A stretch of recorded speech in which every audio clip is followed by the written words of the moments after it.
Hello दोस्तों।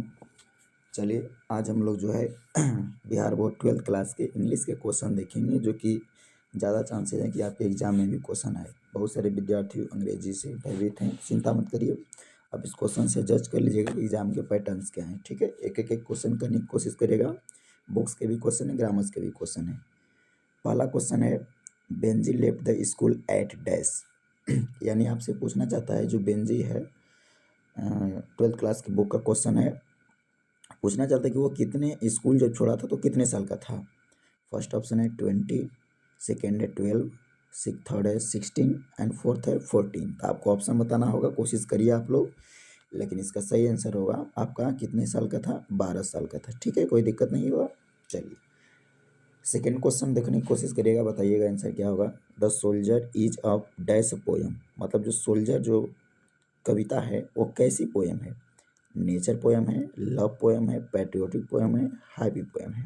कौन सा पोयम होना चाहिए। तो आपको पता होना चाहिए कि सोल्जर कौन सा पोयम है। एक देशभक्ति है, जिसमें कि रॉबर्ट ब्रूक एक देशभक्ति अपने देश के बारे में बात करते हैं, यानी एक देशभक्ति पोयम है। तो ऑप्शन नंबर आपका इसका आंसर हो जाएगा सी।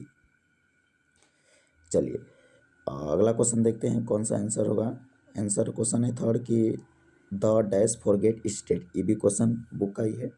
मतलब इसमें पता चलता है कि ऐसी कौन सी चीज़ है, ऐसी कौन सी चीज़ है जो भूल जाती है अपने डेड को। मतलब किसी चीज़ को मारना भूल जाती है। तो अगर आप चैप्टर पढ़े होंगे फायर हेमन चैप्टर आग के गीत के बारे में, तो उसी में बताया गया कि आग जो होता है अपने डेड बॉडी को जलाना क्या हो जाता है, भूल जाता है। इसका मतलब ऑप्शन क्या हो जाएगा, फायर हो जाएगा। कोई दिक्कत नहीं होगा। चलिए अगले क्वेश्चन पे बढ़ने की कोशिश करते हैं। क्वेश्चन देखिएगा चौथा है, who is the speaker in the poem snake. That means कि स्नेक जो कविता है उसमें उसके कवि कौन से हैं, स्पीकर कौन से हैं, लिखने वाले कौन से हैं।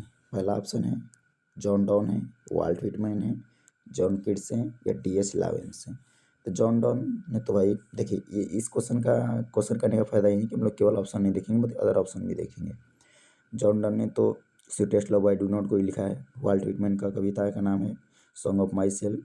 जॉन किट्स लिखा है और टू ऑटोमन।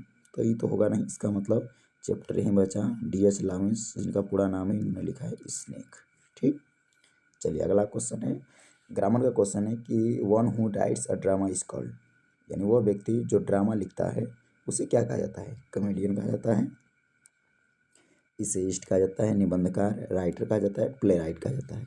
तो कॉमेडियन तो किसी खुशी के पात्र चीज़ें संबंधित होती हैं, हैप्पीनेस से संबंधित। इसेइस्ट निबंधकार बोलते हैं तो बिल्कुल नहीं होने वाला। राइटर किसी लेखक को बोलते हैं, प्ले राइट होगा। इसी को हम ड्रामाटिस्ट भी बोलते हैं, नोवेलिस्ट भी बोलते हैं। तो कन्फ्यूजन नहीं होना है, ठीक है ना। एक चीज़ के कई सारे मीनिंग होते हैं, जो ऑप्शन में कोई एक कहीं रहेगा उसी को करना है। चलिए नेक्स्ट क्वेश्चन पे आते हैं। क्वेश्चन नंबर 6 है, Keats was a poet. That means जो जॉन किट्स हैं वो कैसे कवि हैं। इनका पूरा नाम जॉन किट्स है। अभी हम यहाँ पे चर्चा किए हैं जॉन किट्स ने कौन सी चैप्टर लिखा है और टू ऑटोमन लिखा है। तो कैसे कवि हैं, रोमांटिक कवि हैं, विक्टोरियन है, मॉडर्न है, अगस्टन है। तो आपको जानते होंगे सभी लोग विद्यार्थी। इसका सही आंसर बताने की कोशिश करेगा। तो सही इसका आंसर होगा रोमांटिक पोएम। कौन से कवि हैं, रोमांटिक पोएम है, क्योंकि ये नेचर पोएट भी चूँकि जाने जाते हैं। अगला क्वेश्चन करने की कोशिश करते हैं। क्वेश्चन नंबर 7 है। 7th नंबर क्वेश्चन कह रहा है आपसे कि कौन सी ऐसी चीज़ें हैं जो आपको डायरेक्टली समझने की कोशिश करिएगा क्या कहना चाह रहा है 7th नंबर क्वेश्चन में कि John Donne think that is a certain. यानी जॉन डॉन को लगता है कि सर्टेन मतलब निश्चित। ऐसी कौन सी चीज़ें जो निश्चित होती है। तो क्वेश्चन है कि डेथ निश्चित होता है, लाइफ निश्चित होती है, वर्क निश्चित होता है या वॉल्किंग होता है। तो जॉन डॉन के अनुसार जो मृत्यु होती है वो क्या होती है, निश्चित होती है। उसको कोई भी व्यक्ति टाल नहीं सकता है। ठीक। चलिए अगला क्वेश्चन है 8वां, आई हैव अ ड्रीम जो चैप्टर है इज अ पार्ट ऑफ। यानी आई हैव अ ड्रीम जो चैप्टर है वो किस चीज़ का पार्ट है, ड्रामा है, नोवेल है, स्पीच है, पोएम है। तो ये क्या है, मार्टिन लूथर किंग द्वारा लिखा गया एक प्रकार क्या है, भाषण है, स्पीच है। 9वां नंबर क्वेश्चन है, Macavity is the dash of a crime. Macavity एक बिल्ली का नाम होता है, ठीक है ना। Macavity the mystery cat chapter का नाम है। इसमें क्रिस का क्राइम है, हिटलर क्राइम दिखाया गया है, नेपोलियन क्राइम है, अलेक्जेंडर है, ओसामा है। तो कौन सा क्राइम से है, आपको नेपोलियन क्राइम की चर्चा की गई। ठीक। चलिए अगला क्वेश्चन बढ़ते हैं। Lomov ask for the hand in a marriage. Lomov जो चैप्टर आप पढ़े होंगे, ठीक है ना, मैरिज प्रपोजल चैप्टर का क्वेश्चन है। उसमें लोमो जो व्यक्ति होता है वो शादी का प्रस्ताव यानी शादी का जो हाथ हो किससे मांगता है। फर्स्ट ऑप्शन है मटालिया, नाम देख रहे हैं इतना नज़दीक बनाया है, सटालिया, नटालिया, रटालिया। जो व्यक्ति नहीं पढ़े होंगे उनके कई ऑप्शन है कि भैया आप याद कर लीजिए। तो ऑप्शन उसका नाम क्या होता है, लड़की का नाम होता है नटालिया, इसके पिताजी का नाम होता है चुबक्को, ध्यान रखिएगा। ठीक। क्वेश्चन नंबर 11 है, India's glory is that it is, यानी भारत का जो गौरव है क्या है, कैसी चीज़ है, movable, immovable, ignorant, uncivilised.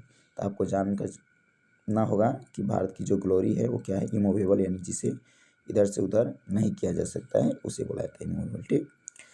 Other line पे क्रॉस ध्यान न दीजिए। चलिए क्वेश्चन नंबर 12 पे आते हैं। Do you have dash anything, this is question of the grammar and this question is also related to the tense and you have to identify that what is the verb is right answer. तो हम आपको बताना चाह रहे हैं कि do उसको देकर आपको, और इसके बाद सब्जेक्ट है, इसके बाद कोई ना कोई वर्ब चाहिए। तो डू डज किस टेंस में आता है, प्रेजेंट इंडेफिनिट टेंस में। किस टेंस में, प्रेजेंट इंडेफिनिट टेंस में। यानी डू और डज के बाद हमेशा वर्ब कौन सा आता है, पहला आता है। कौन सा आता है, पहला। बस इतना चीज़ आप याद रखिए। तो नीडेड तो पहला फॉर्म नहीं है, नीडिंग में नहीं है, विल नीड भी नहीं हो सकता है। इसका मतलब कौन सा पहला फॉर्म है, डायरेक्टली आपको नीड। कोई दिक्कत। चलिए अगला क्वेश्चन देखते हैं। अगला क्वेश्चन है 13 number question, everybody wanted to come here dash time, this question of the preposition question, यानी प्रत्येक लोग यहाँ आना चाहते हैं समय पर। तो क्या होगा, हिंदी मीनिंग से नहीं जाना है। बाई समय के लिए यूज होता है, जी नहीं होता है। ठीक। फॉर होता है, नहीं होता है। एट यहाँ नहीं, एट नहीं। मीनिंग होता है इन टाइम या ऑन टाइम, दोनों मीनिंग होते हैं, इन या ऑन टाइम। कोई भी ऑप्शन मिलेगा मार दीजिएगा। ठीक। किसी समय पर जाना, तो यहाँ आंसर जाएगा आपका इन। 14 नंबर क्वेश्चन है, the train leaves dash the 3 PM। ये भी क्वेश्चन टाइम का है, बट यहाँ ध्यान रखना एग्जैक्ट टाइम आपको दे दिया है, और एग्जैक्ट टाइम के लिए सिंस फॉर वाला के लिए भी अलग टेंस होता है।